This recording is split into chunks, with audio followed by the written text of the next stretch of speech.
Hey guys, I'm a Forester here, and it's that time of year when I like to do my top 10 knife video. Now I'm going to do it a little bit different this year from previous years where I've revealed them one by one, and I'm going to start with my top 10 from last year, and we'll see whether it's changed much. But let's get into it. I don't want this to take a long time. These are my top 10 from 2018, a year ago, and I'm going to start at the bottom and go up to the top. And number 10 is my Southern Grind Spider Monkey. This is a knife that I've had a year or two, and it worked its way into the top 10 very easily. It's a very unique knife. I consider it a gentleman folder.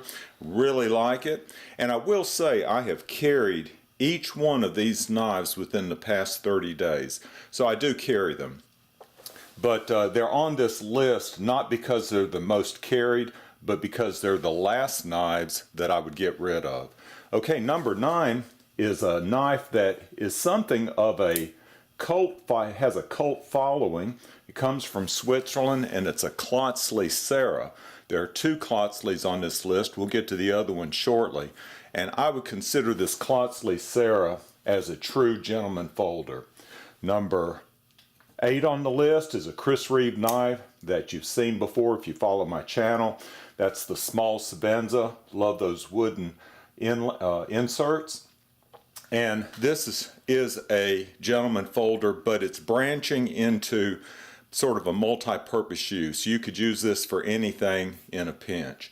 Okay, where are we up to? Number 7 on the list is my Benchmade 940. This has been on my top 10 list from the very beginning. It was higher, and I think it might have been number 1 when my collection was a lot smaller. It's worked its way down gradually just because I've added some very high-end knives onto the list, but it's still one of my favorite, and I hope it'll always be in my top 10. It's a EDC knife, not really strong on tactical purposes, but it could serve any role in a pinch. Okay, number 6 on the list is the other Klotzli, and like I say, I don't see a lot of Klotzlis in people's collections. They're fairly hard to come by. This is the Klotzli Walker 05, and I'll put a list of all these in the description box because a lot of times I don't do that and people ask for it, so I'll do that this time. But this is a gentleman folder, even though it's a larger knife, but its Klotzlis just have such high quality. I can't say enough about them. I can't find any flaws. You know, I'm a pretty tough grader when I do gear reviews, but I can't find any flaws in Klotzli knives. You either like them or don't like them, but they're perfect. Okay, that's sort of a second tier of my top 10 knives. Now we're going to go to the top tier of my top 10 knives, and I hope I can get them all on screen.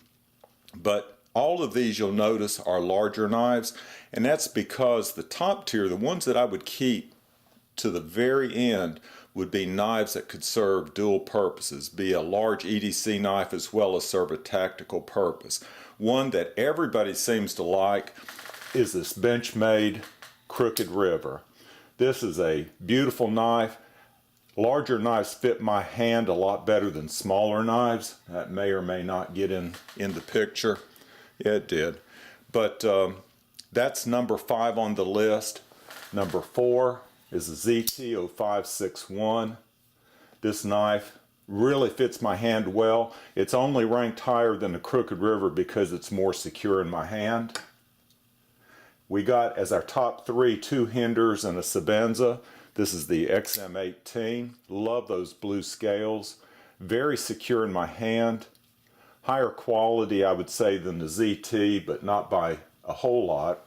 Number 2, and these could alternate, but number 2 is Reeve large Sebenza. Love those wood inserts. You know, a Reeve is generally seen as a large gentleman folder. I don't see it that way. It doesn't meet my criteria for a gentleman folder, but it is a large EDC knife, and I think it could serve a role of a tactical purpose in a pinch. But this knife has been number 1 on my list for a long time, and I don't see anything replacing it. If you have a knife in mind that you think would replace this, you get a gist of what I like in knives. Suggest it in the comments below which you think would replace the XM24. Love it. It fits my large hands, and it could serve, and I have carried this within the past week actually. So there you have my top 10 from last year. Now the question is, what knives changed? What knives did I buy? And the first one I'll go over is this Benchmade bug out. This is a very lightweight EDC, serves no tactical purpose at all. You start looking at where it would not be in the top tier. It would definitely not pass these knives. And to be honest, it's well below that second tier. So it's one that will not easily break into the top tier at all. Another knife that I purchased this year was this Emerson.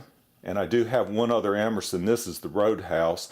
The other one is the Gentleman Jim. The Gentleman Jim used to be somewhere in here in my top 10, but it was pushed out. It's somewhere in the third tier, and this one would join it. It would not, I don't know what it's the most like, maybe the ZT, but the quality of these knives is better. I do carry this. I carry it a lot, mainly because it's new, and I like it, but it would be in the third tier, so it's not going to break in to the top 10. And the last one I purchased, and the one that has the best chance of breaking into the top tier of knives, the top 10, would be the Spyderco Mannix 2. And I would say it compares, probably, it's not going to break into the top tier.